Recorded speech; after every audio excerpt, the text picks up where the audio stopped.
habíamos propuesto en la charla anterior esta cuestión de que con el tiempo no nos había dado seguir con los modos de poder acceder a la libertad de aquellas personas que, recuerdo a todos, que ya están condenadas, ya tenían sentencia firme y demás, o sea que estaban ya en etapa de ejecución penal.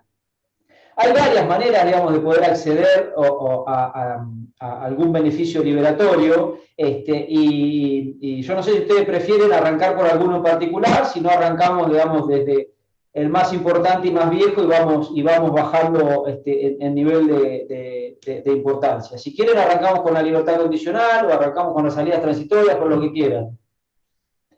Bueno, veo cabezas que dicen que sí, entonces vamos con la libertad, vamos a ir con la libertad condicional.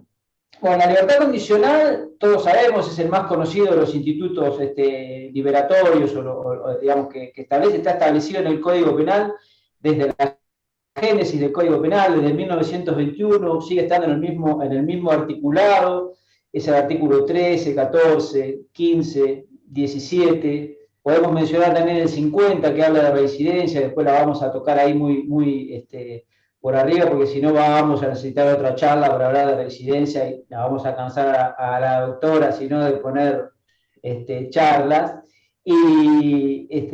Y al día de hoy, habiendo pasado ya casi 100 años del Código Penal, la libertad condicional sigue estando. Ha sufrido muchas modificaciones, sobre todo en los últimos años. A partir de 2004 fue modificado de manera importante el Código Penal.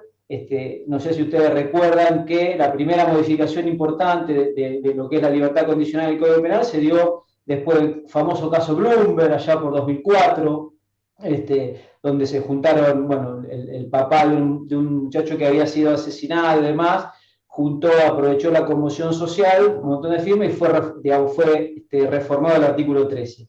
Y la última reforma, y con la cual nos vamos a referir nosotros, es de hace 4 años, en el 2017, hubo una nueva modificación, fue la que estamos en ejecución, la famosa ley Petri, que fue un proyecto del diputado Petri, el diputado de Mendoza, en el cual también se modificó para hacer más restrictivo el artículo 13 para aquellos que habían cometido un delito. O sea que hoy por hoy hay personas que han cometido determinados delitos que en principio o a priori no podían egresar en libertad condicional. ¿Qué es la libertad condicional? La libertad condicional es ni más ni menos la posibilidad de egresar en libertad luego de haber cumplido, digamos, un determinado plazo en detención efectiva, cumpliendo los requisitos que la ley dice y quedando sujeto a determinadas obligaciones. O sea, es una libertad, como la misma palabra lo dice, condicionada a. Yo debo cumplir los requisitos, pero a su vez, una vez que yo logro egresar, tengo que cumplir obligaciones que taxativamente el Código Penal me fija, más allá de la que uno puede, el juez de ejecución o cualquier juez competente puede agregar. Se discute mucho si es un beneficio, si es un derecho la libertad condicional, no los vamos a meter en eso. Yo creo que para mí es un derecho, y aquel que cumple, digamos, todos los requisitos que la ley exige, debería concedérsele la libertad condicional, pero eso no quita, digamos, que uno valore cada uno de esos requisitos, y si encuentra uno que no se cumple, obviamente por la valoración que hace, pueda denegarse el beneficio. No es un beneficio que se otorga, digamos, automáticamente. ¿Cuáles son los requisitos para la libertad condicional? Los requisitos legales. Algunos los califican negativos o positivos. Los vamos a nombrar y así no nos complicamos.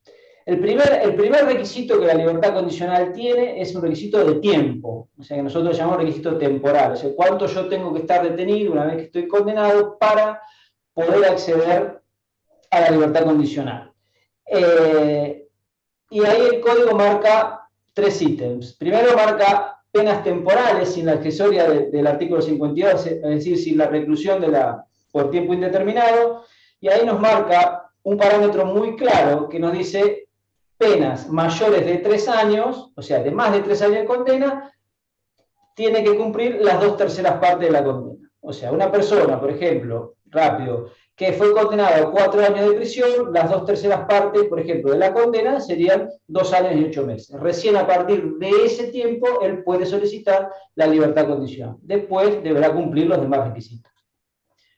Penas perpetuas, dice el Código Penal también, pueden acceder a la libertad condicional, sí, pasados 35 años desde la condena. 35 años, después veremos si con la prohibición que yo les voy a mencionar en el artículo 14, si puede salir alguno en libertad condicional.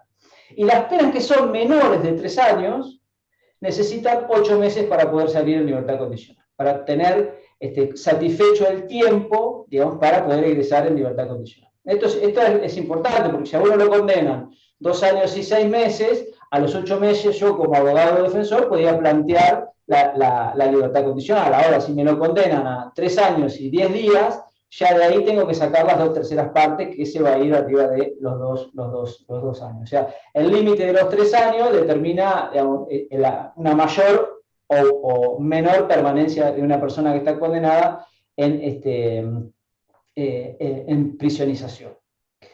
Ese es el primer requisito, o sea, el requisito temporal, de tiempo.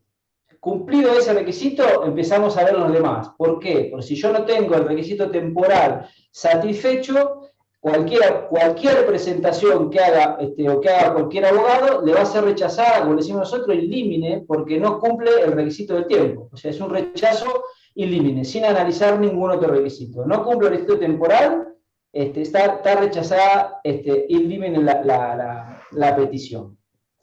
Los otros requisitos. Dice la norma, no ser reincidente, por ejemplo. Después los analizamos cada uno. Después dice, observancia regular de los reglamentos carcelarios. Haber observado de manera regular los reglamentos carcelarios. Y el último de los requisitos, por llamarlo así, que están en el 13, ¿qué nos dice? Favorable pronóstico de reinserción social que deberá ser otorgado o dado por la autoridad penitenciaria. Y esto ya lo vamos a ir relacionando con lo que hablamos la charla anterior de los reglamentos carcelarios, los informes técnicos criminológicos y demás. El cumplimiento del tratamiento penitenciario individual y demás. No ser reincidente, ya lo dije. Otro de los requisitos es que no se le haya revocado una libertad anteriormente concedida, una libertad condicional anteriormente concedida. Si yo tuve una libertad condicional y esa libertad se me revocó, no estoy habilitado para la próxima pena que yo voy a cumplir para solicitar nuevamente la libertad condicional. Esos son básicamente los requisitos que la ley exige para la concesión de la libertad condicional. Ahora, desmenuzando un poco, el tiempo eso es directo, es claro, no cumplo, ni se analiza, ya les digo. Cumplo el requisito, se empiezan a analizar, requisito temporal, se empiezan a analizar los siguientes requisitos que la norma establece. Observancia regular de los reglamentos carcelarios. Insisto otra vez, nos vamos a la vida intramuro del interno. ¿Qué significa observar regularmente los reglamentos carcelarios? No está definido técnicamente ni por el servicio ni por los libros demás qué es la observancia regular de los reglamentos carcelarios, pero lo que se estila es dividir esta observancia regular en dos parámetros, que yo los mencioné la vez pasada. La conducta, por un lado, y el concepto por el otro. Observar tanto la conducta como el concepto. Ustedes se acuerdan que la conducta era una nota que era objetiva, que eran 2 notas que se le ponen a los internos, tanto de conducta como de concepto. La nota de conducta, acuérdense que era una nota objetiva y demás, era así, pura y exclusivamente, lo digo simple, tiene o no tiene sanciones disciplinarias, o se tiene o tuvo sanciones disciplinarias. Si yo tengo sanciones disciplinarias, técnicamente o teóricamente mi nota de conducta debería bajar. ¿Por qué? Porque yo no respeto digamos, criterios de orden, de disciplina y de convivencia. Yo estoy rompiendo ese orden que debe haber, entonces me van a sancionar y esa sanción va a significar una baja en la nota de conducta. Entonces, esa baja en la nota de conducta va a repercutir de manera sistemática, de manera inmediata, en la observancia regular de los reglamentos carcelarios. O sea, no los voy a estar cumpliendo. Esa es una parte de la observancia regular de los reglamentos carcelarios. La otra va a estar dada por la restante nota, que es la de concepto. Acuérdense que era todo lo demás que integraba el tratamiento penitenciario: educación, trabajo, tratamiento psicológico, relaciones familiares, todo eso que se valoraba en el tratamiento penitenciario individual, o que se debe valorar al fijarse el tratamiento individual. O sea, el cumplimiento, acuérdense, de los objetivos que a mí me habían propuesto en ese tratamiento penitenciario individual, va a ser o se va a ver reflejado en la nota de concepto. Si mi nota de concepto es buena y yo no tengo sanciones, digamos, la observancia regular de los reglamentos carcelarios obviamente va a estar satisfecho en esa persona que se está estudiando. Ahora, si yo trabajo, estudio, pero me porto mal, una parte la voy a tener cumplida y otra parte no la voy a tener cumplida, porque puedo tener un muy buen concepto y puedo tener muy mala nota de conducta. ¿Por qué? Porque me peleo todo el tiempo, no me llevo con el personal penitenciario, pero sin embargo yo estudio y trabajo, llego horario a la escuela y voy a trabajar a la panadería todos los días y me porto bárbaro. Ahora, cuando llego a mi celda y con mis compañeros de pabellón no me hallo, entonces voy a tener mala conducta, porque rompo las reglas de orden, disciplina y convivencia, pero voy a tener un buen concepto porque trabajo y porque estudio y porque hago el tratamiento psicológico. Y ahí obviamente me echamos el principio de judicialización, o sea, es el juez quien va a valorar con los parámetros que le da el servicio, cuál es, si ha observado o no los reglamentos carcelarios. ¿Eso se entendió? Bien, ahí Diego veo que sí. Favorable pronóstico de reinserción social. El favorable pronóstico de reinserción social que da la misma unidad.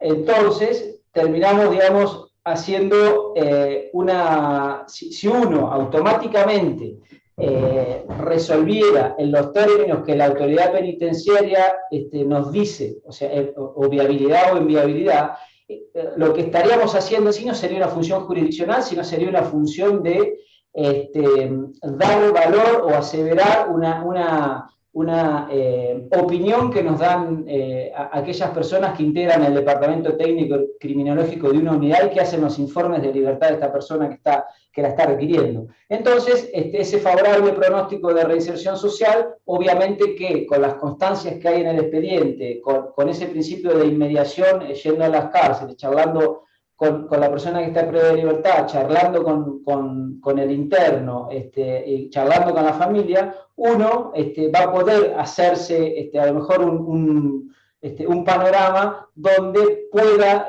más allá de lo que se le informa en los informes técnicos criminológicos, ver si su egreso puede ser favorable para su reinserción social. O sea, sabemos, y repito, los informes técnicos criminológicos son de gran valor para la función de alguien que tiene que decidir, pero en términos no son absolutos. O sea, uno no tiene que resolver en base a lo que dice ese informe técnico criminológico. Yo, si me dicen viable, puedo resolver de manera favorable, fundamentando absolutamente todo, por supuesto, y si me dice inviable, puedo resolverlo favorablemente. Eso se entiende. O sea que el pronóstico de reinserción social lo debe establecer, más allá de lo que dice el servicio penitenciario, el juez con la valoración de todos y cada uno de los elementos que están aportados en el expediente.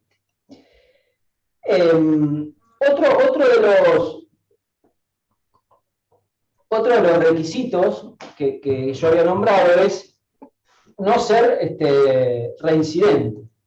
Y el no ser reincidente, o sea, es básicamente, la reincidencia es la recaída en el delito. O sea, yo tengo una pena anterior, cometo otro delito.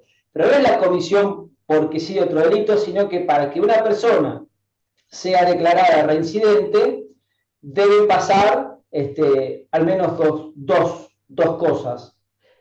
Primero, que en la pena anterior, digamos, para ser declarado reincidente siempre tengo que tener una pena anterior, si no, no puedo ser reincidente.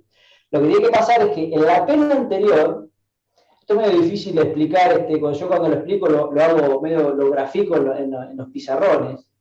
Hablar de pizarrones me denota la edad, ¿no? No importa. Lo que tiene que pasar es que en la pena anterior esta persona haya cumplido pena, pero haya cumplido pena como condenado. ¿Qué quiere decir esto?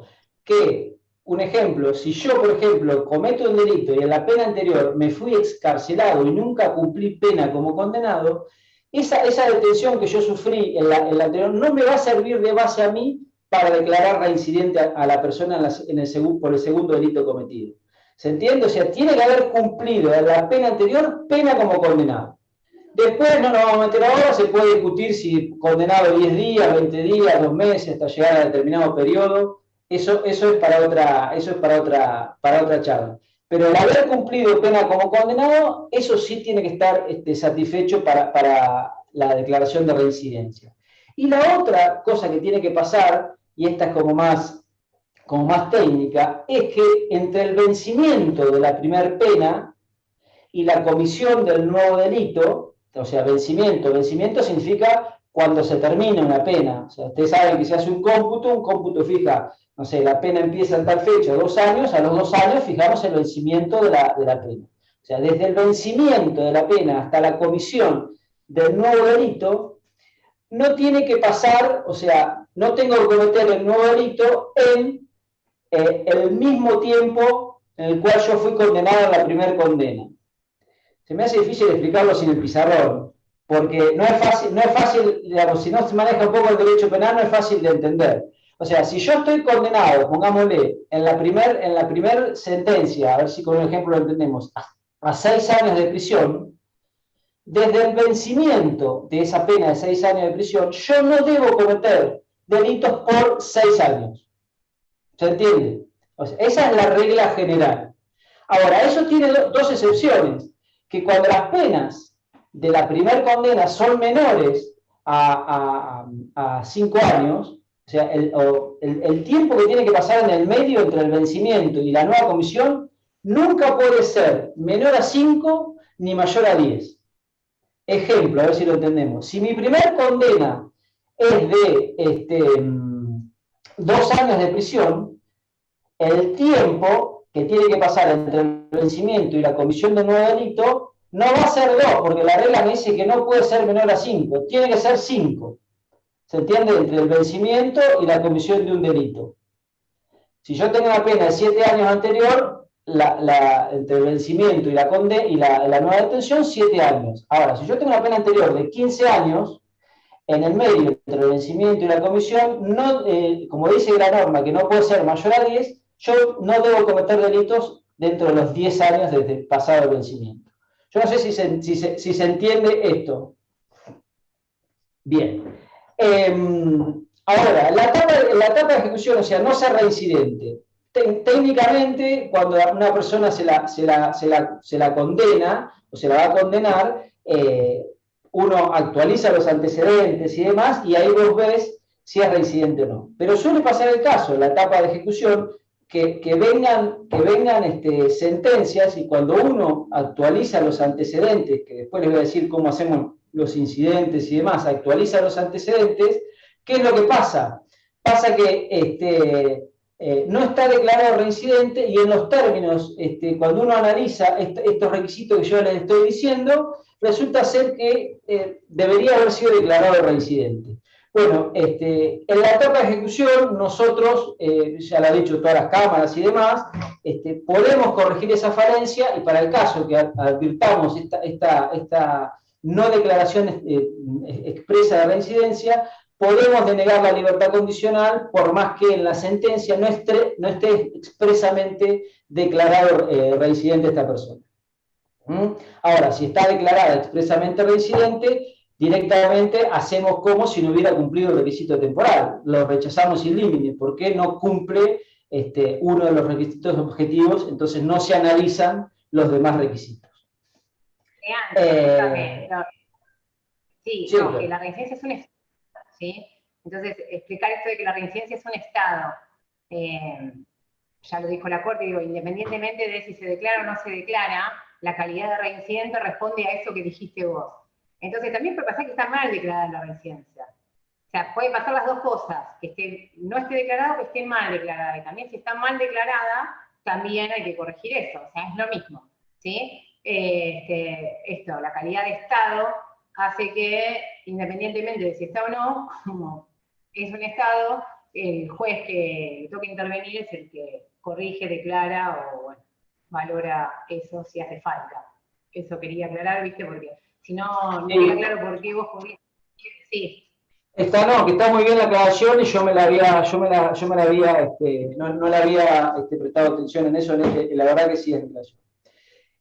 Otra cosa importante que dice respecto a la libertad condicional, y esto se dio con la reforma de la ley 27375 del año 2017, que al artículo 14, digamos, del Código Penal, más allá que dice que la libertad condicional no se va a conceder a los reincidentes, se le agregó, se le adicionó una serie de delitos por los cuales aquellas personas que están condenadas por esos delitos no pueden acceder a la libertad condicional.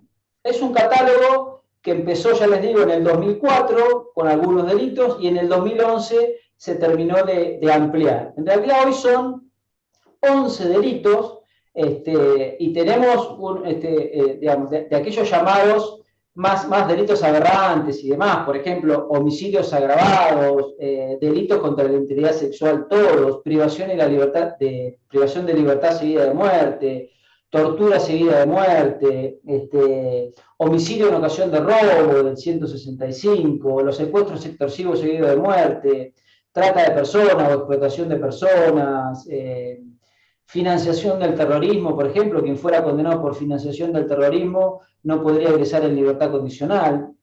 Y algo que nos va a llamar mucho la atención, y me quería detener en esto, dice el inciso 10 del artículo 14 que no se pueden acceder a la libertad condicional los que estuvieran condenados por delitos previstos en el artículo 5, 6, 7 de la ley 23.737 o, digamos, los que en el futuro lo reemplacen.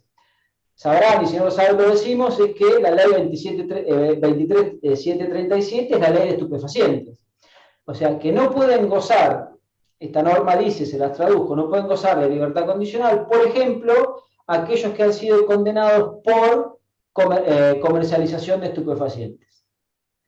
Que, agrego, tiene una pena, por ejemplo, como lo vemos permanentemente, que arrancan los 4 años y por lo general se le da como mucho 4 años y 6 meses, alguna unificación 5, pero es una pena mucho menor que la que tienen, digamos, la que están tipificadas en los otros delitos. Entonces, esto sería como una, digamos, a ver, yo le voy a decir una cosa, por ejemplo, en libertad condicional, miren esta incongruencia, en libertad condicional puede salir aquel que mata a otro por un homicidio simple, que tiene una pena que arranca en 8 y termina en 25, y no puede salir un tipo que vende marihuana o cocaína en la puerta de su casa y es condenado por comercialización de estupefacientes con una pena de 4 años. Eso es una incongruencia absoluta, digamos, de la norma, porque un delito mucho más aberrante, como es, por ejemplo, matar a una persona en un homicidio simple, puede ingresar en libertad condicional y no lo puede hacer aquel que comercializa con estupefacientes. Uno como abogado de matrícula sabrá cuáles son digamos, los planteos que deberán hacerse para si alguna vez toca algún cliente condenado por este tipo de delitos, cuáles son las herramientas que se tienen para poder liberarlo de esta para mí es una aberración jurídica absoluta, porque bueno, por esto que les explicaba. Unidades fijas de multa también, esa es otra aberración, lo que son las unidades fijas de multa te arranca la cabeza con la reforma. Son 45 unidades fijas, es tremendo, es impagable. También, pero bueno, no importa. Sí, el tema de la multa, hoy 45 unidades fijas de multa, yo no me he fijado últimamente, pero eso se tomaba en relación al valor de unos percusores químicos y demás, y creo que las 45 unidades fijas de multa hoy son 165.000 pesos, una cosa así, la multa mínima. O sea, de ahí en adelante. Dijimos, y sigo con la libertad condicional, y ya terminamos, que cumplo todos los requisitos, puedo egresar. Ahora, ¿egreso y hago lo que quiero? No egreso y hago lo que quiero, estoy sujeto al cumplimiento de determinadas obligaciones. Que el cumplimiento de esas obligaciones es muy importante. ¿Por qué? Porque si yo incumplo esas obligaciones, eso puede derivar en que se me revoque la libertad condicional. Esas obligaciones son, bueno, están todas marcadas en el artículo 13, fijar residencia, digamos, en un domicilio, no consumir alcohol, drogas y demás, adoptar, dice la norma, adoptar algún trabajo, arte, oficio, profesión y demás, no cometer nuevos delitos y quedar al cuidado del patronato y, para el caso, someterse a un tratamiento psicológico para el caso que los profesionales intervinientes así lo decreten. Pero acá toman fundamental importancia, digamos, el fijar domicilio y no cometer nuevos delitos. ¿Por qué? Porque artículo seguido se establece los motivos por el cual se puede revocar la libertad condicional. Y son justamente estos dos. O sea, si yo no fijo un domicilio, o si cambio mi domicilio fijado al momento de firmar el acta en el cual me voy a libertad, y no aviso a nadie, y me llama, la Administración de Justicia me llama 1, 2, 3, 4 veces, y a lo mejor yo me fui sin saber que tenía que avisar, eso es causal de, por ejemplo, revocación de la libertad condicional. Y la revocación de la libertad condicional, la verdad que es horrible, porque uno de los efectos que tiene es que el tiempo que yo estuve en libertad condicional no se me va a computar a los efectos de la pena. Es decir, en manera simple de explicar, al vencimiento de mi condena yo le voy a sumar todo el tiempo que estuve en libertad condicional. ¿Se entiende? Entonces, se puede revocar por la violación de la obligación de residencia y, obviamente, por la comisión de un nuevo delito. La comisión de un nuevo delito va a llevar un nuevo proceso penal, posible declaración de reincidencia, unificación para el caso de corresponder, y demás. Pero estos dos son digamos, los dos ítems los cuales más importantes, porque el Código Penal le obliga al juez a no contar ese tiempo que yo estuve en libertad condicional, a no contar los efectos de vencimiento. Esto quiere decir que se le suma al vencimiento. Si yo estuve un año en libertad condicional, ese año, si a mí me revocan por uno de estos dos ítems, se me va a sumar al vencimiento de la pena. O sea, se me va a correr el vencimiento un año. Esto es imperativo y en el caso que se revoque por estos dos lados es obligatorio para el juez. Ahora, si se revoque o revocar por los otros ítems, o sea, porque yo no adopté trabajo, porque, no sé, fui al patronato equivocado, porque no me quise someter a un tratamiento y demás, ahí ya pasa a ser facultativo del juez la revocación o no. O sea, no es imperativo, no me obliga a la ley a revocar y sumar ese tiempo. Queda facultad del juez para sumarlo o no el tiempo al vencimiento de la pena. Y yo creo que, brevemente, así cuento, que cómo es el trámite administrativamente hablando dentro de un juzgado. Para mí, la presentación va a comenzar con, o el incidente va a tomar forma con la presentación, o ya sea del propio imputado con una firma certificada de la unidad, o con la presentación del letrado oficial o del letrado particular, con la firma certificada, con la designación del interno, donde va a ser la solicitud que describir la situación de su interno. ¿Qué se hace desde adentro con eso? Obviamente lo que se hace es, se hace un informe de tiempos de detención. Entonces nosotros vemos en el informe de tiempo de detención si satisfizo o no el requisito temporal. Entonces ponemos, una vez que está satisfecho eso, en el mismo despacho, en el mismo decreto, ¿qué hacemos? Pedimos los informes técnicos criminológicos a la unidad, pedimos los antecedentes penales, tanto al registro de reincidencia como a antecedentes de provincia, y nada, eso es todo lo que hacemos y nos sentamos a esperar. Pero no porque tengamos ganas de esperar, sino para que se confeccionen los informes y demás, porque los informes técnicos criminológicos, algunos que litigan en penal sabrán que son lerdos y demoran 2 meses, 3 meses. una recomendación a los letrados, cuando estén ya por cumplir el requisito temporal, lo ideal sería, digo, a los fines de acelerar esto, es que 30 días antes vayan pidiendo que se confeccionen los informes como un previo escrito a los fines de solicitar tal beneficio o tal derecho, ¿no? Puede ser transitorio, asistido, condicional, en función de lo que sea que se cumpla en el tiempo, pero bueno, digo que es una forma para ir ahorrándose estos pasos, porque si ustedes esperan que se cumpla el requisito temporal, ya lo que sí o sí va a pasar es que el imputado o la imputada, el que esté en realidad condenado, lo puede ser también un procesado o procesada, es lo mismo esto, porque el tema de la condicional, o la asistida, o las transitorias también va para los procesados, eso lo vamos a ver, pero bueno, es importante ir pidiéndolos antes porque nos ahorramos ese tiempo que insumen los informes, que de mínima es un mes y nunca es un mes, digamos, decirlo mucho mejor, son 3 meses, hay que reiterarlos muchas veces, y siempre falta algo, y eso hace que se demore, entonces lo ideal sería empezar un poquito antes, por lo menos, qué sé yo, entre 45 días y 30, para que dentro del plazo cuando se cumple efectivamente el plazo, esté abastecido por lo menos esos requisitos que son obligatorios a los fines de resolver, ¿no? Si se le va a otorgar o no se le va a otorgar.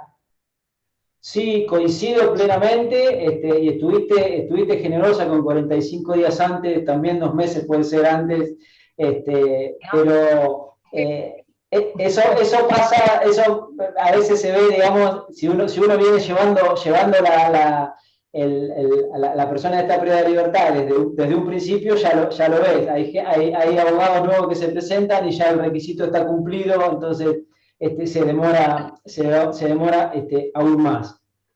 Después lo que suele pasar, que esto estaría bueno que aquellos que trabajan esto lo puedan ver antes, es que cuando uno actualiza los antecedentes o recibe los informes de reincidencia o de la propia unidad, y uno ve que tiene antecedentes. ¿Y qué pasa? Nosotros no podemos, digamos, ya dar la intervención a las partes sin saber qué pasó con ese antecedente que está informado. No sé, a mí me dicen que Juanito tiene una IPP del año 2012 por, no sé, violación de domicilio y robo en el Departamento Judicial de Zárate Campana. Entonces, yo no sé qué es lo que pasó con esa causa, porque no está informado, entonces voy a tener que liberar un oficio para certificar esa causa y que me digan que en esa causa no interesa la detención de él y demás. Cosa que los antecedentes penales no obstan a la soltura anticipada, porque si yo tengo un juzgado, fiscalía o lo que sea que a mí me dice que interesa la detención de esa persona, ya eso también es un obstáculo para la concesión de la libertad condicional. Entonces, recibimos los informes técnicos criminológicos de la unidad, recibimos los antecedentes penales de los lados donde estamos pedidos, y ponele que no hemos solicitado ninguna otra medida más, se le va a dar intervención a las partes. Intervención a las partes, primeramente le damos intervención a la Fiscalía para que ella determine en representación de la sociedad y demás si está de acuerdo con que demos la libertad condicional. Para el caso que la Fiscalía, obviamente ahí pueden pasar dos cosas, diga que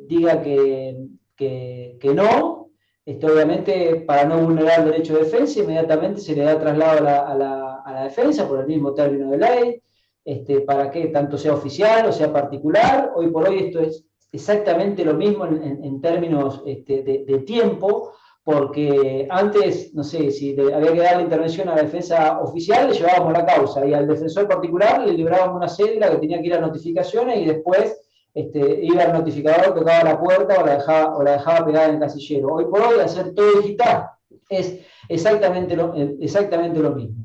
El tiempo se ha cortado, digamos, de notificación muchísimo para eso. Una vez que está, digamos, se pidió la Fiscalía y se pidió la defensa, es resolver dentro del plazo de 5 días, por sí o por no, o disponer a una medida para mejor proveer. No sé, se considera que falta algo, es un caso especial y falta, no sé, una pericia psicológica, se solicita la pericia psicológica, siempre a mí me gusta que la defensa esté enterada de casi todo lo que pasa en el expediente para no vulnerar ninguno de los derechos que pueda tener una persona que está privada de libertad. Siempre informando a la defensa y después se resuelve por sí o por no. Y bueno, si la resolución no gusta a una de las dos partes, digamos, los mecanismos de revisión están plenamente vigentes y se pueden apelar absolutamente todas las resoluciones de los jueces de ejecución. Este trámite es igual para todos los incidentes que podemos hablar, tanto para la libertad condicional, la libertad asistida, las salidas transitorias, se pide exactamente lo mismo. La diferencia que hay es que se pide un informe de libertad, un informe de salida, un informe de arresto domiciliario, ese tipo. Pero, digamos, y ustedes si lo ven, digamos, la dinámica, el formato y demás es exactamente el mismo en todos los informes. ¿Quiere agregar algo, doctora? No sé si hay alguna duda o alguna pregunta, por ahí sería bueno escuchar a ver si, para no seguir, si quieren hacer alguna consulta. Excelente lo que está preguntando Andrea acá, que acá lo veo. Ahí va. Se le consulta, digamos, nosotros tenemos como juez de ejecución la obligación hoy por hoy de consultar a la víctima si está interesada en participar, si quiere ser notificada, inclusive tenemos la obligación de tener una audiencia con ella para el caso que ella quiera, desde febrero de este año. O sea, esto es obligatorio desde febrero de este año. Hoy por hoy, cuando hoy te ingresa una causa, ya también el juzgado que estuvo antes que nosotros, obviamente también tiene la misma obligación. Pero es desde el momento, o a mí me gusta hacerlo desde el momento en que se inicia el incidente de ejecución, y sin perjuicio de que se inicie, cuando iniciamos el incidente de ejecución, lo que nosotros hacemos es notificarle de todos los derechos que le asiste a la víctima y cuáles son los tiempos en los cuales él está en condiciones de pedir salida transitoria, libertad condicional y demás. Sin perjuicio de esa notificación, lo que hacemos es, cuando iniciamos la incidencia en sí, porque por ahí pasaron 1 año, 2 años, 2 años y medio, le volvemos a notificar si quiere participar o que se inició la incidencia de libertad condicional o de salida transitoria y qué es lo que quiere manifestar. Leandro, ¿puede pasar que no conteste la víctima? Sí, puede pasar. Claro, pero ¿cómo viene en general? ¿Contesta la víctima o no? ¿O hacen silencio? Últimamente, mira, te diría que es un ni, porque lleva un proceso también, porque uno trata de no revictimizar, entonces vos tenés que charlar de una manera de que no está bueno que te caiga la policía, que te toque la puerta y tenga una situación judicial. Entonces, yo cada vez estoy viendo más participación. ¿Cuándo lo podemos encontrar? Porque no es fácil también en el ámbito donde estamos y demás, esta cuestión de que yo vivo por ahí en un lugar que no es de fácil acceso, alquilo, no es mío, estuve viviendo un tiempo y me fui. Y yo dejé ese domicilio y entonces nosotros te notificamos ahí a vos como víctima, vos te fuiste y nadie supo más de vos. Entonces, muchas veces nos cuesta eso, encontrar a la víctima. Y después tenés un variopinto, hay de todo. Cada vez hay más gente que quiere participar. Bueno, ahí tenía justamente una... A ver, dice Diego, ¿cómo se valora la opinión de la víctima? Es decir, ¿se tiene en cuenta de lo que piensa la víctima? Digamos, la ley dice que uno debe escuchar a la víctima y obviamente no es vinculante en absoluto lo que dice la víctima. Sí se tiene en cuenta lo que dice. Muchas veces piden, ahí preguntaba si utilizaban los teléfonos celulares. Sí, muchas veces piden aplicaciones. Cada municipio tiene aplicaciones para llamar directamente al 911 y demás. Muchas veces quieren pulseras, muchas veces pulseras que se le ponga a aquel que salga en libertad por determinado delito. Hay restricciones, pero se utiliza así los celulares de la víctima, y la opinión se escucha pero la valoración creo que la procesa cada uno, que nos toca decidir por dentro, porque no es obligatoria lo que manifiesta la víctima, sin perjuicio que uno lo puede tener en cuenta o no. Y Estela recién hablaba también de lo que hablábamos recién. ¿Qué pasa si no ubican a las víctimas? Tampoco está bueno vulnerar los derechos del procesado. Si no ubicamos a la víctima, o sea, el trámite sigue exactamente igual y se deja, digamos, nosotros dejamos asentado mediante una nota actorial cuáles son las diligencias que se hicieron para la ubicación de la víctima y si no se lo ubica, no se lo ubica. Sigue adelante. Sigue el trámite igual. Ahora quizás esto mejore. ¿Por qué? Porque ahora ya va a venir, digamos, como por llamarlo así, un seguimiento de la víctima desde el momento de la comisión del delito, porque todo el sistema en sí, digamos, en su conjunto, va a tener la responsabilidad de tener informada a la víctima. ¿Se entiende lo que digo? Desde la fiscalía, desde el juzgado correccional, desde el tribunal hasta que llega a mí, cada uno con la norma tiene que tener informada a la víctima. Entonces a mí no va a ser tan difícil, creo yo, ubicar a la víctima. ¿Por qué? Porque la última actuación que hay máximo será de 2 meses atrás. Hoy por hoy tenemos actuaciones que son de 4 años atrás, cuando la víctima no sé, era menor o ya es mayor, no sé, un montón de circunstancias que se pueden dar. Perdón, ahí vi que alguien preguntó si se usaban los teléfonos. Nosotros en el juzgado usamos todos los medios, todos. De hecho, tratamos de usar justamente los teléfonos, como decía Leandro, evitar que vaya la policía con una notificación, aunque más no sea para decirle si quiere participar o no en el proceso. Si hay un teléfono informado, tratamos de llamarlos ahí, le explicamos cuál es su derecho, si quiere tener una audiencia o no, porque normalmente cuando hay alguna salida alternativa al juicio oral, no ya en el juicio oral, porque normalmente la víctima asiste en calidad de testigo, pero sí en las salidas alternativas, como puede ser una suspensión de juicio prueba o un juicio abreviado, nosotros nos comunicamos con las víctimas.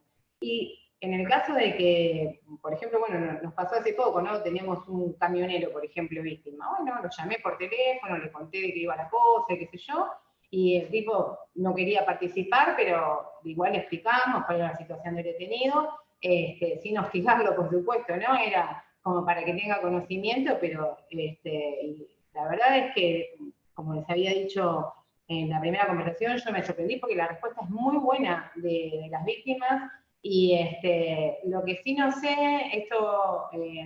sí no sé, es en el caso de que a nosotros nos manifiesten expresamente que no les interesa participar, porque nos pasa también, que hay víctimas que dicen, yo no quiero saber nada del proceso, no me interesa, no quiero saber nada de esta persona, es uno más, o bueno, esas manifestaciones están, no sé, en ejecución después, nosotros no tenemos muchos casos que vayan a ejecución, lo que sí estamos teniendo mucha unificación de la unificación, lo que hace penas grandes, pero normalmente en correccional no pasa eso. Ahora, si en un caso de general criminal de la víctima no quiere saber absolutamente nada y así lo deja sentado en el órgano que corresponda, ya sea en instrucción o demás, ¿vos cómo lo tomás eso? O sea, igualmente le corres traslado, le avisás que está, y nosotros le avisamos de todo, más allá de que quiera participar, que está tramitando acá, que cuando quiera puede hablar, porque puede cambiar de opinión, pero no sé en el caso de ejecución. Nosotros la llamamos y ratificamos esa información y dejamos una nota actuarial que, sin perjuicio de lo que manifestó en la instancia anterior, se lo comunicó, siguió ratificando ello y con eso ese incidente ya lo cerramos directamente. Ahí preguntaban a una de las chicas cómo sacar las 2/3 partes de una pena de 3 años y 7 meses y demás. Preguntaban si es una regla de 3. Sí, por lo general es simple, pero digo, la cantidad de años, voy a tratar de explicar, la cantidad de años la pasás a meses. O sea, 3 años son 36 meses, y 7 meses más, o sea, 3 años y 7 meses son 36, corríjame si estoy mal, son 42. 42. Eso, cuando vos lo tenés en meses, multiplicás por 2 y dividís por 3. Es una regla de 3. O sea, 42 por 2 son 84 dividido 3, no sé cuánto da. Si alguno me pone ahí, porque yo sé a lo que apuntan. Por lo general, esto va a dar un número entero, ¿no? Va a dar, no sé, 48, va a dar 54 y demás. 28. Bueno, ahí, por ejemplo, da 28, son 2 años y 4 meses. Eso es clavado, o sea, después lo vuelvo a pasar años, 28 meses. Entonces, eso es fácil. Cuando nosotros dividimos, cuando esa cuenta no nos da un número redondo, ¿no? Hay posibilidades que dé 2 números nada más, coma 3 o coma 6, ¿no es cierto? Ese coma 3 que nos da va a significar, bueno, acá está, 28,6666, ahí está, ese es el ejemplo clarísimo. Eso, 6666, es equivalente en días a 20. Si a mí me da 33333, eso es equivalente a 10 días. ¿Se entiende? O sea, 3 años, la cuenta, multiplico por 2, lo paso a meses, multiplico por 2, divido por 3. Si me da un número redondo, paso ese número redondo a años nuevamente. Y si me da coma 3, a esa número de años y meses que me da, le agrego 10 días, si me da coma 6, le agrego 20 días. 2 años, 10 meses, 20 días. Una cosa así. Pero bueno, sería mucho más fácil con pizarrón verlo, pero así en el aire espero que se haya entendido. Bueno, no sé si pasamos a la libertad asistida, si seguimos, ¿hay alguna otra pregunta de libertad condicional? Yo preguntas no veo más, no sé si alguno quiere abrir el micrófono y hacer alguna pregunta. Si no, perdón, ahí va. quiero hacer parate acá en el tema de la libertad condicional, porque lo que puede ocurrir es que vengas transitando un proceso donde la persona viene detenida con prisión preventiva y firmen una salida alternativa como un juicio abreviado o incluso una suspensión de juicio a prueba, pero normalmente un abreviado. Entonces, una vez que se firma el abreviado y este abreviado es admitido, ¿sí? Sí o sí tiene que ser admitido, la condición de la admisibilidad lo que genera es un monto de pena. Es un monto de pena, por ejemplo, vamos a suponer que de un robo agravado por empleo de arma no apta, que es un mínimo de 3 y 10, y esa persona por algún motivo venía detenida, por la calidad, por la violencia desplegada, qué sé yo, después de garantías, decidió y así quedó y siguió transitando el proceso con prisión preventiva. En ese caso, y después firma, llegada a la etapa de juicio, sale con un abreviado y se firman 3 años de efectivo cumplimiento, pero 3 años, que es el mínimo. Ahí, como decía Leandro, la pena no va a estar firme. Entonces, pero sí, eso no obsta a que se solicite la libertad condicional, pero sí se pide la excarcelación en términos de libertad condicional. Entonces, la persona sigue procesada, porque hasta que esa sentencia no adquiera firmeza, no va a perder la calidad de procesado, con lo cual no cae el principio de inocencia, que aclaraba que cuando estamos en ejecución tenemos el principio de inocencia caído, o sea, tenemos un culpable. En el caso este no, es una persona que está procesada, pero bueno, lo cierto es que ya al tener un monto de pena, del cual después no se va a poder apartar, porque es lo que acordaron las partes, puede ir de ahí para abajo, en este caso ni siquiera puede ir, en el ejemplo que yo di no podía ir para abajo, pero en otros ejemplos sí se puede ir para abajo, está en condiciones de también solicitar, si supongamos está, no sé, 7 meses y 20 días, bueno, ya está cerquita, o ya a partir de los 8 meses, ya puede perder también la excarcelación en términos de libertad condicional, y se tramita en el órgano hasta tanto eso quede firme, y bueno, después seguirá ejecución penal, si es que tiene firmeza, y si está recurrido, bueno, recurrirá el órgano, el juzgado, el tribunal o el juzgado correccional en su caso, que sea el que está interviniendo, hasta que esa sentencia adquiera firmeza, y puede adquirir la libertad por este instituto antes de la adquisición de firmeza. Lo que significaría varios beneficios después, digo, la hora de la reincidencia, etcétera, si después cometido todo delito, pero bueno, eso también, como decía Leandro, es para otra charla, pero quería aclarar esto, o sea, no es que solamente tenés que estar condenado para pedir la libertad condicional, sino que tenés que tener el tiempo, y obviamente haber estado privado de la libertad, ¿no? O sea, venir por una preventiva, estar en prisión preventiva, durante el proceso de la causa, y en esa prisión preventiva haber adquirido el tiempo mínimo para solicitarla. No sé si se entendió.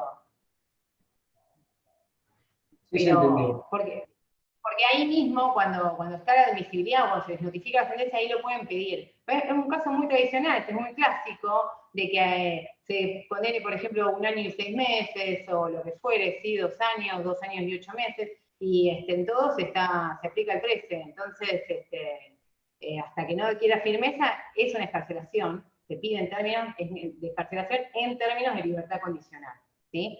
Y otra cosa, lean, a ver si te parece bien, el escrito para la solicitud de la libertad condicional, ya que hablamos de términos bien prácticos, es muy simple. Lo que se hace es lo siguiente, bueno, el nombre del abogado, la representación de tal, o el derecho propio de la persona que lo presenta, esto puede hacerlo por derecho propio, obviamente. Acá, como saben, en el derecho penal está la defensa material y la defensa técnica, con lo cual el diputado tranquilamente podría solicitarlo, por su parte, pero bueno, lo que se hace es, en el escrito que vengo al presente a solicitar que se le otorgue el asistido, le ponen beneficios, se ponen derecho, como les guste, libertad condicional, toda vez que ha abastecido el término en detención o periodo de la libertad, o bueno, cual sea la circunstancia, y como les decía, si está procesado va a ser una excarcelación en términos de, y si está condenado va a ser, bueno, la solicitud de la libertad. Yo pondría el tiempo que lleva detenido y se abasteció el requisito temporal, desde cuándo está detenido y hasta cuándo, sin perjuicio de que eso obviamente el juzgado también lo va a corroborar, pero bueno, porque es una forma rápida ya de canalizar y viabilizar a ver si corresponde o no corresponde de un instituto, o si hay un error conceptual o lo que fuere, porque también, qué sé yo, a veces se pide condicional y está con asistida, bueno, estas cosas, ¿no? Yo eso también lo pondría, es un escrito simple, no hace falta traer tratados internacionales y demás, con citar el artículo 13 y dar el tiempo de detención, creo que para presentar ese escrito y para iniciar el legajo es suficiente. No sé, Leandro, si coincidís con lo que estoy diciendo.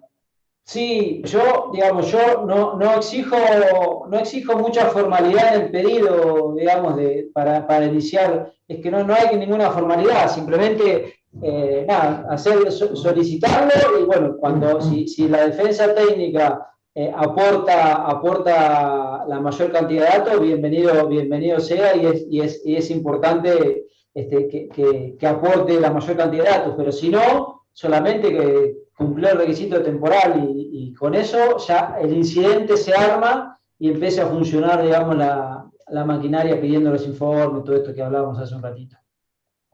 No hay una formalidad estricta, digamos, de un recurso de inaplicabilidad de ley. Sí, lo mismo pasa con las excarcelaciones, simplemente portal, artículo, solicito la excarcelación, como, ¿no? Para relajarse un poco con los planteos, porque realmente es sencillo pedirlo, lo mismo con la asistida y la transitoria, pero ahora lo vamos a ver esos institutos. La informalidad, perdóname que te interrumpa, digo, pero la informalidad no quita la fundamentación legal de la petición. Digamos, vos no vas a poder, digamos, si vos sos un abogado de matrícula, le tenés que dar una fundamentación mínima legal. Digamos. Y después te lucirá, digamos, cuando si la fiscal se opone al contestar el traslado, donde pondrás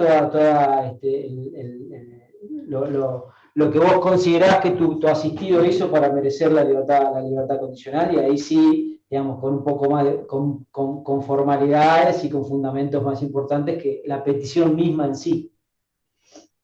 Ahí pregunta Diego, ¿qué es la libertad asistida en términos de libertad condicional? Es que cuando vos tenés el requisito temporal para la libertad condicional, a eso le tenés que restar 6 meses, que es el requisito para la asistida. Entonces, a la cuenta que estábamos haciendo, que no me acuerdo ya lo que daba, pero por ejemplo, no sé, 2 años y 8 meses, se le restan 6 meses, entonces quedan 2 años y 2 meses. Entonces, en 2 años y 2 meses, cumple el requisito temporal para acceder a la libertad asistida, que es el instituto del que va a hablar Leandro ahora. Claro. Ahí Diego, bueno, así lo explicamos rápidamente. La libertad asistida en la provincia de Buenos Aires, en la 12256, tiene como 2 ramas, hay como 2 tipos, por decirlo de una manera, de libertad asistida. Una es la clásica que no existía, que es 6 meses antes del vencimiento de la pena, o sea, del vencimiento de la pena, de cuando termina la pena. Esa es la clásica, eso es una libertad asistida que fue tomada de la ley nacional, la 24660 y demás, y fue hecha en sus orígenes para aquellos que no podían ingresar en libertad condicional. Porque, o sea, si vos, por ejemplo, eras reincidente, estabas condenado a 3 años y 4 meses y eras reincidente, no podías ingresar en libertad condicional, entonces a los 2 años y 10 meses podías salir en libertad asistida. Sigue siendo hoy para gente por lo general que no puede acceder a la libertad condicional, como aquellos que son declarados reincidentes, o otro aspecto que es muy importante, para penas más cortas. Por ejemplo, a mí me condenan 8 meses de prisión, yo estando 2 meses preso, ya estoy a 6 meses del vencimiento de la pena. Entonces, en vez de esperar el término de libertad condicional, que nunca va a ser menor a 8 meses, yo puedo solicitar la libertad de asistido a través de la libertad asistida. ¿Se entiende?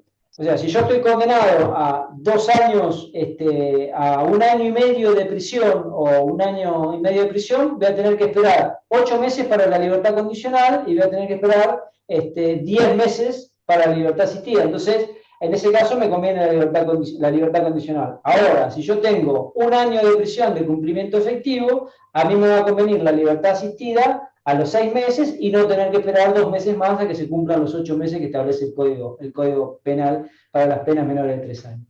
Y la otra que preguntaba Diego recién es, para mí, el instituto, digamos, que es la única legislación que lo tiene, no existe otro en la Argentina que tenga este beneficio, que es la libertad asistida, nosotros llamamos en términos de libertad condicional. Y ahora lo que decía Gabriela recién es que al término de la libertad condicional, que yo estoy en términos de libertad condicional, le resto 6 meses. Por ejemplo, una pena de 4 años, o una pena de 9 años, por decirte algo, las 2/3 partes son 6 años. A los 5 y 6, yo podría solicitar la libertad asistida en términos de libertad condicional. ¿Se entiende el requisito temporal de eso? Pero esto no es tan sencillo, ¿por qué? Porque, digamos, al ser un beneficio, un derecho que es mejor que la libertad condicional o que se concede antes, tiene algunos que otros requisitos más estrictos. Por ejemplo, tiene que tener todos los requisitos que nosotros nombramos recién de la libertad condicional. O sea, para yo poder solicitar o que se me conceda libertad asistida en términos de libertad condicional, tengo que cumplir todos los requisitos que me pide para la libertad condicional. Pero a su vez, tengo que tener la pena tiene que ser mayor a 3 años. O sea, para penas menores a 3 años, la libertad asistida en términos de libertad condicional no existe. O sea, la pena mayor a 3 años. Y el otro requisito tiene que ser que tiene que tener el interno conducta ejemplar 10 o el grado máximo susceptible de ser alcanzado durante el tiempo de internación. O sea que no puede tener, si hace 6 años que está, un 5. Debería tener un 10, porque hace 6 años que está. El grado máximo durante esos 6 años se supone que tenés tiempo suficiente para llegar a tener conducta 10. O sea, si yo tengo 6 años y tengo un 6, no abastezco uno de los requisitos especialmente que dice el artículo 104, segunda parte de la 12256. O sea, la libertad asistida, las dos que yo le estoy mencionando, están reguladas en el 104 de la ley 12256. Y otra de las cosas, y esto lo tenemos que separar, porque a veces suele confundirse, digamos, la ley 12256 tiene su propio catálogo de delitos por los cuales no se podría acceder a la libertad asistida en términos de libertad condicional. Y ese catálogo de delitos, a los cuales no se puede, están regulados en el artículo 100, que si ustedes lo van a leer y demás, van a ver que es mucho más beneficioso más beneficioso en el sentido que abarca menos cantidad de delitos que lo que abarca el artículo 14.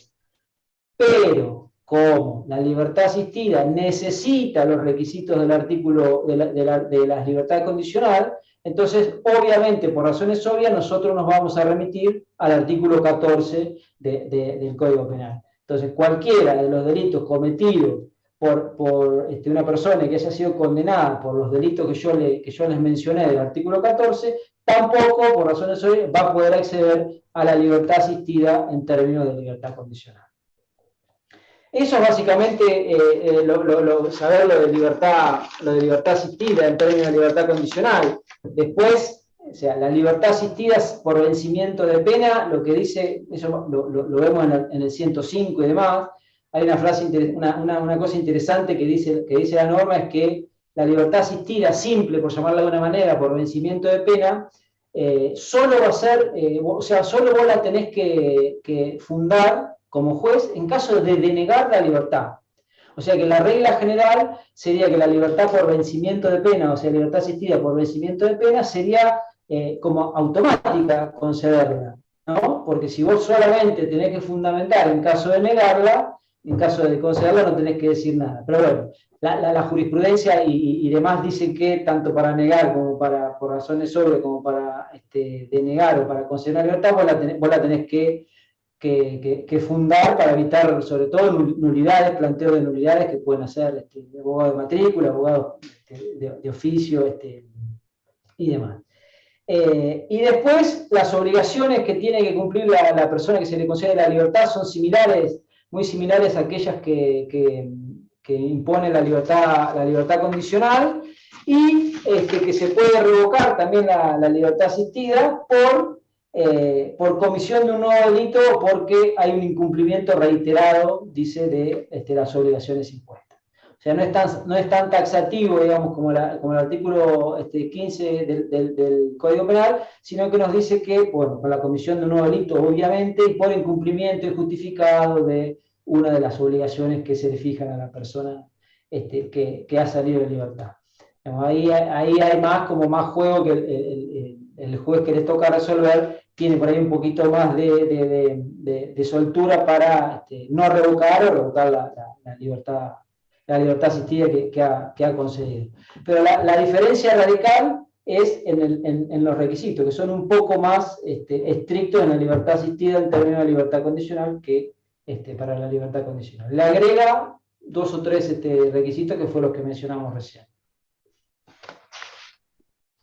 Es como decías, es una escalera que va de más requisitos a menos, ¿no? La transitoria tiene todos los requisitos, o sea, un montonazo de requisitos, la asistida bastantes y la condicional, bueno, menos, pero todo es como una escalera. Esto es como el grado de certeza a la hora de condenar, ¿no? Empieza bajito y cada vez se hace más elevado. Bueno, acá empiezan muy altos los requisitos para acceder a, y después hay algunas cosas que van desapareciendo de la escalera. Sí. Yo reitero, es un beneficio, un derecho que no tiene ninguna otra legislación, solamente la provincia de Buenos Aires, y fue creada en una época, este beneficio fue creado en una época de superpoblación absoluta de cárceles y demás, con el objetivo de poder vaciar un poco las cárceles y demás, cosa que no sucedió claramente. Pero bueno, siguió vigente y en todas las modificaciones que ha habido nunca ha sido tocado. Inclusive en esta última tampoco se lo tocó. Y como decía Gaby, y el último gran digamos, derecho, que esto no es recuperar la libertad de manera absoluta, es decir, me voy a mi casa y me quedo en mi casa, sino que es más bien la posibilidad de salir y volver a egresar, y con esto empezar a cumplir un poco el fin resocializador que tiene la ejecución de la pena privativa de libertad. Son las salidas transitorias. Las salidas transitorias son ni más ni menos que digamos, la posibilidad que tiene aquella persona que está cumpliendo pena privativa de libertad de salir por un determinado lapso de tiempo, de ir a su casa o al domicilio donde haya fijado, pasar, no poder moverse de ese domicilio, y una vez cumplido ese lapso temporal, volver a la prisión. Es un beneficio que es el primero, digamos, de los derechos de beneficio. ¿Por qué? Porque el requisito temporal, por lo general, se cumple antes que todo.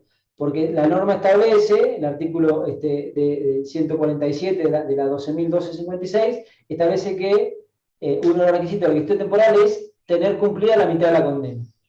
O sea, de una pena, por ejemplo, de 9 que habíamos dicho, la libertad condicional es a los 6, la libertad asistida en términos de condicionales a los 5 y 6, y las salidas transitorias va a ser a los 4 años y medio.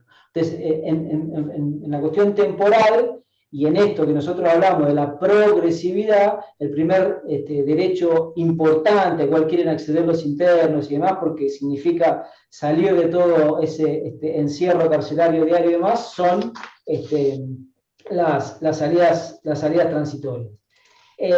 Las salidas transitorias, nada, tienen ciertos requisitos. El más importante es el artículo, es el temporal, pero también, y en esto que yo le decía el otro día de la progresividad y demás, y en esto que no se acuerdan que habíamos nombrado 3 regímenes: cerrado, semiabierto y abierto, y en el semiabierto yo le nombré como dos modalidades, un semiabierto limitado y un semiabierto amplio. Esto adquiere mucha importancia a esta altura. No es lo mismo estar en un régimen cerrado o en un régimen semiabierto limitado que estar en un régimen semiabierto amplio, y en esto la progresividad. ¿Por qué? Porque empiezo yo a estar en condiciones de poder egresar con salidas transitorias a partir de un régimen semiabierto amplio.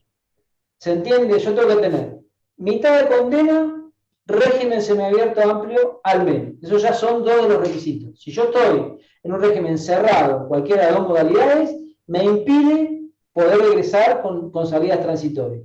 Si estoy en un régimen semiabierto limitado, tampoco puedo salir. Tengo que estar en un régimen semiabierto amplio.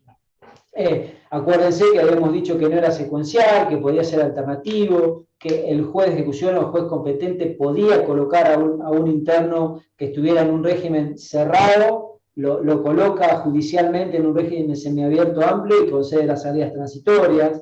Eso sí se puede hacer claramente. Esos son 2 requisitos. Otro requisito...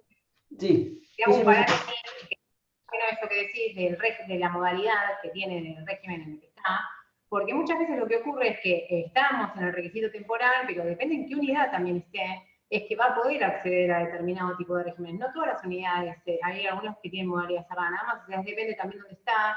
Y lo que puede ocurrir, entonces, es cuando se pide la transitoria, porque ya cumplió la mitad de la condena, o bueno, el tiempo, la mitad, sí, de la condena, lo que va a pasar es que va a estar por ahí en un régimen cerrado. Entonces, ¿qué hacemos ahí? Bueno, lo que muchas veces ocurre es que es una buena oportunidad para pedir el cambio de régimen también.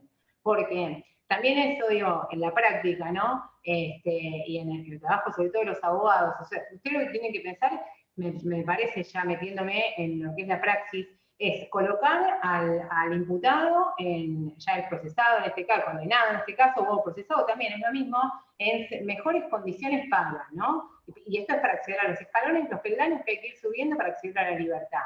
Entonces, a veces se deniega la transitoria por distintos motivos, ¿no? Algunos son infundados, bueno, ahí se verá si se recurre o no se recurre, pero en otros casos sí solicitar el cambio de régimen, porque el cambio de régimen tampoco es muy automático, no es que el servicio está haciendo cambios de régimen todo el tiempo, ni nada. Entonces, por ahí, si van a estar siendo abogados de ejecución, es interesante estar un poquito atrás. No sé si coincidís. Coincido plenamente, y hoy estaba haciendo una resolución, una nota de color, una pena muy larga y había pedido libertad condicional y demás, pero te digo que hace, no sé, 22 años creo que está detenido, aunque está detenido actualmente esta persona, y está en un régimen cerrado, modalidad moderada. O sea, han pasado 22 años, también tiene una condena larga y demás, pero es como que el cambio de régimen no ha funcionado automáticamente por el servicio, incumpliendo claramente las normas que establece la 12.256. Eso sí, aquel que ejerce una defensa particular de algún muchacho que está detenido, y sobre todo si son penas a cumplir medianamente largas, está muy bueno el seguimiento y la solicitud de cuestiones relativas a ubicación en el régimen, sobre todo en eso, a notas de concepto, notas de conducta. ¿Por qué? Porque, chicos, todo termina en principio en las salidas transitorias. ¿Por qué le digo esto? Porque otro de los requisitos de las salidas transitorias es tener conducta ejemplar, o sea, tiene que tener 9 o 10 o el grado máximo susceptible de ser alcanzado por el tiempo de internación. Esto es así porque, o sea, para las penas largas, 9 o 10, obviamente porque yo tengo tiempo de progresar, pero para las penas que son relativamente cortas, no sé, 4 años de prisión, a lo mejor tuvo procesado 1 año y 9 meses, lo condenan y a los 2 años que ya está en condiciones, el muchacho recién tiene calidad de condenado. Él no tiene ninguna culpa, pero no va a tener un 9 o un 10 porque recién adquiere calidad de condenado. En su primera calificación tendrá un 5. Es lo máximo que ha podido alcanzar. ¿Y puede salir con 5? Y sí, puede salir con 5 porque en esa circunstancia particular ha sido el máximo susceptible de ser alcanzado por el tiempo que ha estado como condenado. Entonces eso es muy importante, ir como anticipándose a lo que puede pasar a futuro, siendo uno, digamos, el defensor de aquella persona que está privada de libertad. Otra cosa, y también ya para los que ejercen, digamos, a los que les interese el ejercicio de la defensa en ejecución, también están los cupos de estudiar, los cupos de trabajar, porque independientemente de que no hay para que estudien todos, lamentablemente, debería haber para todos, pero no se da, y el cupo de trabajo ocurre la misma situación, no hay para todos. Lo importante es también esto, ¿no? Como acompañar, hacer, para que la persona sí pueda tener todos los requisitos, que si no los tiene, no sea un problema de la persona, sino que sea una responsabilidad en todo caso del Estado, por decirlo así, en forma grande, que no se le puede cargar al imputado. El hecho de que no haya vacante para que todos estudien no es responsabilidad de la persona que está imputada, porque nuestra ley nos pide la resocialización. Lo mismo el tema del trabajo. Ahora, si nunca lo pide, si no trabaja y demás, bueno, por lo menos que tenga la constancia de que quiere trabajar, que quiere estudiar. También eso... Sí, es así. Lo que pasa es que muchas veces, digamos, es luchar contra la administración penitenciaria, es como es graficarte el Quijote contra los molinos de viento, porque de las excusas hay de todo tipo, pero no por eso hay que dejar de hacerlo y hay que dejar de insistir. Y uno lo puede hacer por una doble vía, tanto judicial como administrativa. ¿Por qué? Porque los primeros pasos de la progresividad, es decir, los regímenes cerrados hasta el semiabierto limitado, es potestad exclusiva del servicio penitenciario, adelantarlo. Siempre, digamos, controlado por el Poder Judicial, por el juez de ejecución o quien corresponda. Si a mi defendido, a mi criterio, le corresponde un régimen semiabierto amplio y todavía me lo tengo en un régimen cerrado y yo hago reclamo y la administración me dice que el reclamo no corresponde, nosotros funcionamos como apelación, por eso que dije de la judicialización del otro día. Entonces, yo tengo la potestad de revisar esa inclusión o no inclusión en un régimen que se está pidiendo. Pero me parece que es súper interesante a los fines del requisito temporal en todos los casos, y que tiene que ver con, dice, la reducción de pena. En realidad no hay una reducción de pena, lo que hay es que se computan plazos a los fines de acceder anticipadamente, que es el estímulo educativo. Ahí eso se llama estímulo educativo, está en la ley nacional, y también vean, te dejo el tema ahí del estímulo. Sí, el estímulo educativo, o sea, me parece que hay que dividir como dos cosas. Una cosa, yo creo que lo dijimos la vez pasada, es el estímulo educativo, en el cual está la ley nacional, y obviamente acá se aplica el artículo 140 y ahí están los plazos en los cuales se puede reducir y por qué motivo se puede reducir y cuánto se puede reducir por cada estudio y demás. Los requisitos no son ninguno, yo no tengo que tener ninguna conducta, no tengo que tener ningún concepto, no tengo que haber estudiado, básicamente estudiado. Y ahí, digamos, el juez va a valorar cuál estudio, qué es un curso de capacitación, que si considera tal cuestión un curso de formación, y de acuerdo a los ítems que va fijando el artículo 140, va a ir sumando hasta un máximo de 20 meses. Pero esto, digamos, yo tengo criterio, y así lo entiende la mayoría, que esa reducción no tiene que ver con el vencimiento de la pena, sino que tiene que ver con la posibilidad de acceder a los beneficios. O sea, si a mí me reducen por estímulo educativo 4 meses, yo voy a poder acceder a la libertad condicional 4 meses antes. ¿Se entiende? Ese es el sentido del... El vencimiento de pena queda exactamente, no modifica el vencimiento de pena. El vencimiento de pena es 1 de enero de 2023, para nada. 2023. 4 meses antes voy a pedir que voy a tener que demostrar que termine, por ejemplo, la primaria, también terminar ciclos, primaria, eso es importante también que se lo informen. Nosotros igual se lo informamos a la gente que cuando les comunicamos las sentencias, lo del estímulo, porque bueno, además de que en general tienen bajos grados de escolarización, entonces, además de que es un beneficio para ellos en la vida en general, bueno, creo que la primaria son 2 meses, ¿no? Terminar la primaria, 1 mes por cada grado, 2 meses la secundaria y 3 meses finalizar la secundaria, y la universidad, ahora ya no me acuerdo cuánto era, pero bueno, está ahí, los tiempos están igual, están ahí escritos, no es nada que no se pueda consultar en la ley, pero es eso, es reducir los tiempos para acceder al derecho a no vence la pena, no reduce pena, no es una reducción de pena, es acerca al objetivo de solicitar tal o cual beneficio, ¿sí? Sí, estaba, no, y lo otro que no hay que confundir con, digamos, el estímulo educativo, en la ley provincial, en la 1256, no hay nada parecido al estímulo educativo. Lo único que menciona la ley es un sistema de recompensas que está regulado, que creo que era el 41 bis de la 12256, donde habla de internos que demuestren buena conducta, que trabajen, voluntad de aprender y demás, van a ser, ¿cómo decirlo? Pueden ser, digamos, recompensados, como dice la palabra, con una rebaja de hasta 10 días de prisión por cada año que hayan estudiado, que hayan trabajado, que tengan conducta 10 y demás. Cuestión que hace un combo a nivel práctico muy difícil de llevar adelante. Porque, o sea, cuando uno recién empieza, vos podés trabajar, podés estudiar, pero 10 no vas a tener seguro. Entonces, esa parte ya la